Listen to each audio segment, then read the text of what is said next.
1 Corinthians 10 verse 13, no temptation has overtaken you except what is common to mankind. And God is faithful, He will not let you be tempted beyond what you can bear. But when you are tempted, He will also provide a way out so that you can endure it.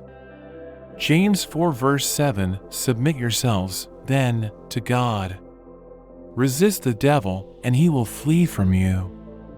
Matthew 26 verse 41, watch and pray so that you will not fall into temptation. The spirit is willing, but the flesh is weak. Psalm 119 verse 11, I have hidden your word in my heart that I might not sin against you. Hebrews 4 verse 15, for we do not have a high priest who is unable to empathize with our weaknesses, but we have one who has been tempted in every way, just as we are, yet he did not sin. Galatians 5 verse 16, so I say, walk by the Spirit, and you will not gratify the desires of the flesh. Ephesians 6 verse 11, put on the full armor of God, so that you can take your stand against the devil's schemes.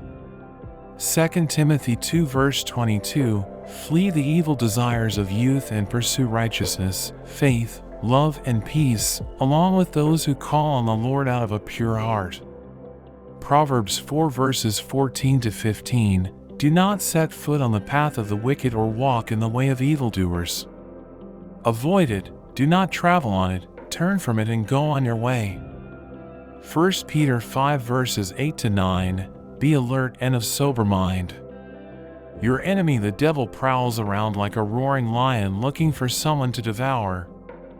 Resist him, standing firm in the faith. Thank you for watching. I hope you enjoyed the video. If you did, don't forget to like and subscribe to the channel. See you next time. God bless you.